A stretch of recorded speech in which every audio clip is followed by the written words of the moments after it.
안녕하십니까, 박병욱입니다. 오늘은 4월 2일 화요일인데요. 서울신문에 어제 윤 대통령께서 대국민 담화를 했었죠. 그 내용을 갖다가 요약해서 올려놓은 게 있어가지고 같이 한번 읽어보면서 또 기억을 되살려볼까 합니다.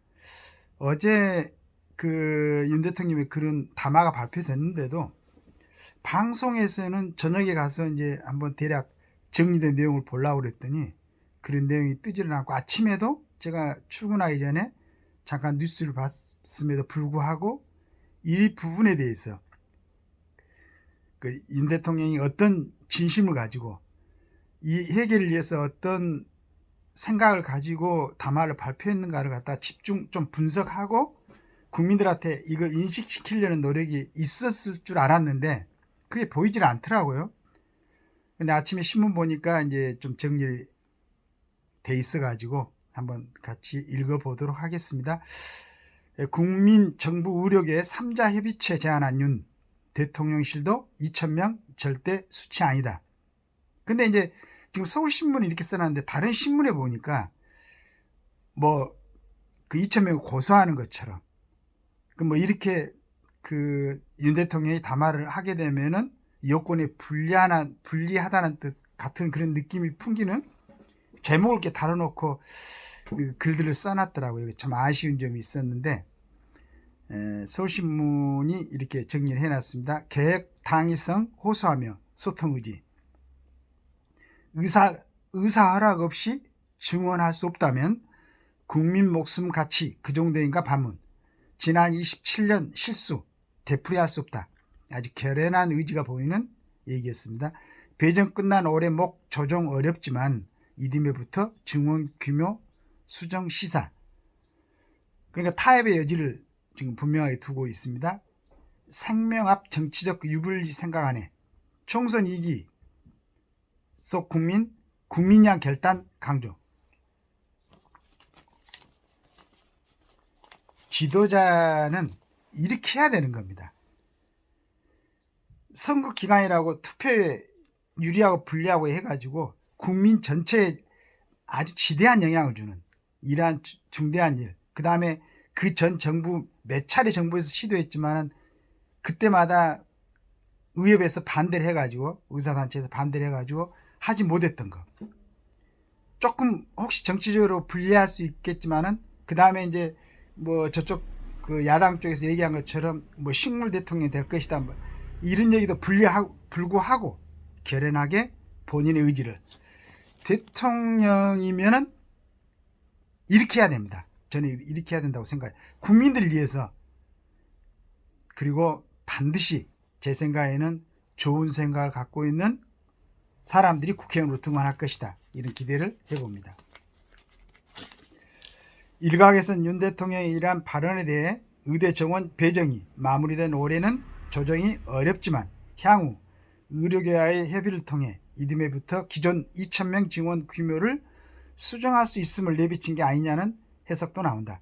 성태윤 대통령실 정책실장이나 KBS 출연에 2,000명이라는 숫자가 절대적 수치는 아니라는 입장이라며 정부는 2,000명이라는 숫자에 매몰되지 않고 의대 증원 규모를 포함한 더 좋은 의견과 합리적인 근거가 제시되면 정부 정책을 더 좋은 방향으로 바꿀 수 있다고 조정 가능성을 내비쳤다. 윤 대통령이 이날 협상 가능 메시지를 보내면서도 핵심 정점인 의대 2,000명 증원을 포함해 의료개혁의 정당성을 여러 차례 강조하며 의료계의 집단행동을 재차 비판했다. 당연하죠.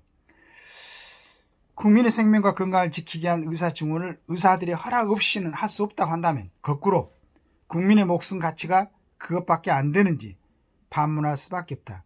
그 대물은 윤 대통령은 일각에서 제기되는 단계적 증원론에 대해서도 단계적으로 의대 증원을 늘리려면 마지막에는 초반보다 훨씬 큰 규모로 늘려야 하기 때문에 지금과 같은 갈등을 매년 겪을 수밖에 없다. 방법론적으로 그렇죠. 예를 들어 지금 2,000명 증원하는데 2,000명 증원은 필수적이에요. 어제 제가 방송했지만은 OECD 국가의 평균이 7,000명인데 우리나라에 3,058명인가요? 그래서 그 중간에 적정 수준을 5,000명을 했을 때 2,000명이 적정 수준인데, 만약 지금 2,000명을 하지 않고 줄여놓으면 다음에는 반드시 2,000명을 넘게 또 증원해야 된다. 그때마다 의사단체하고 부딪혀야 된다. 이렇게 분석을 한 얘기 같습니다. 그러면서 27년 동안, 지난 27년 동안 번복한 실수를 또다시 되풀이할 수는 없다. 역대 정부들이 9번 싸워 9번 모두 졌고, 그냥 이런 시도를 9번을 시도를 했었나 봐요. 의사들의 직역 카르텔은 갈수록 더 공고해졌다며 각의 정부의 전철을 밟지 않을 것임을 밝혔다. 맞습니다. 이번에 만약에 이걸로 뭐 지금 윤 대통령을 그러니까 소속되어 있는 국민의힘이 총선에서 뭐 자기들이 계획한 것보다는 덜 의원들이 배출이 되더라도 그건 본인들 몫인 거죠. 그러니까 어느 지역에서 지금 후보들이 나와가지고 그 자기 지역구의 심판을 받겠다 움직이고 있어요. 그럼 평소에 이 사람이 정말로 그 국회의원이 되기에 합당한 지금까지 해온 처신이라든가 그 사람이 갖고 있는 경력이라든가 사람들이 볼 때 향후에 충분히 국가를 위해서 충성하고 국민을 위해서 헌신할 수 있겠다. 이런 걸로 결정이 되는 거지. 그리고 지금 의대 증원은 국민들의 애초에는 70, 80% 지금 뭐 90% 가까이 지금 지지를 한다고 들었는데, 이러는데 이건 투표에 저는 부정적으로 어느 당에나 이건 국민들이 만약에 상식적으로 판단을 한다면은 유불리에 적용되지 않을 것이다. 지금 그 사람들의 갖고 있는 국회의원으로서의 자질 여부에 따라서 국민들은 투표할 것이다. 이렇게 보면 될 것 같아요. 그런데 엉뚱한 소리 한 사람도 있죠. 뭐 대통령이 무릎 꿇고 사과해야 된다. 무슨 내가 이 총 삭퇴해야 된다. 이건 아주 비열한 얘기죠. 본인들이 능력이 안 되는 걸. 그리고 지역구 253개 지역구에서 어차피 경쟁에 의해서 당선된 사람 되고 떨어진 사람 떨어지는 거죠. 그러니까 떨어진 사람들이 모두 다 그 핑계 될 것이, 그게 말이 안 되는 거지. 그리고 만약에 능력이 된데도 떨어질 수 있다. 그러면 그 지역 주민들의, 그 어느 선거구의 주민들의 그 수준인 거지. 그렇게 생각해야 됩니다. 이번에 투표의 결과에 대해서는 반드시 국민들도 책임을 져야 되는 겁니다.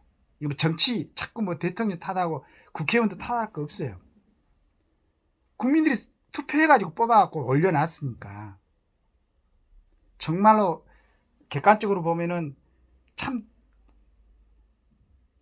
아주 자격이 안 되는 사람들이 국회에서 지금 국회의원을 하고 있는 사람들 많이 봤죠. 그럼에도 지지하고 또 뽑겠다는데 그 사람들 어떻게 할 거야? 그건 누구도 뭐 이렇게 해결해 줄 수 있는 일이 아니고 국민들 스스로의 수준이라고 생각합니다.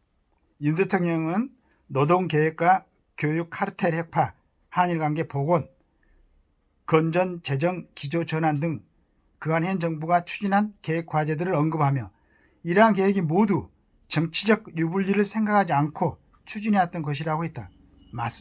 정확히 맞죠.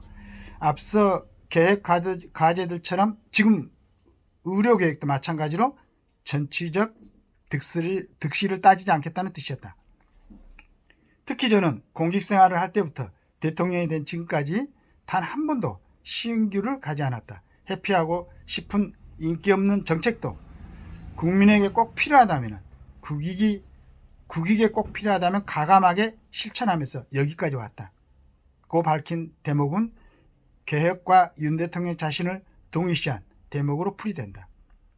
이어 역대 어느 정부도 정치적 유불리 셈법으로 해결하지 못한 채 이렇게 방치돼 지금까지 절박한 상황까지 온 것이다. 저는 이것이 바로 민주주의의 이익이라고 생각한다. 윤 대통령의 대국민 남하는 이태원 참사와 부산 세계 박람회 유치 실패에 이어 세 번째다. 이렇게 정리를 해놨습니다. 난 이번 담화가 적절한 시점에서 너무 잘했고 설명도 정확하게 돼 있고 그 다음에 국민이 바라는 정치 지도자,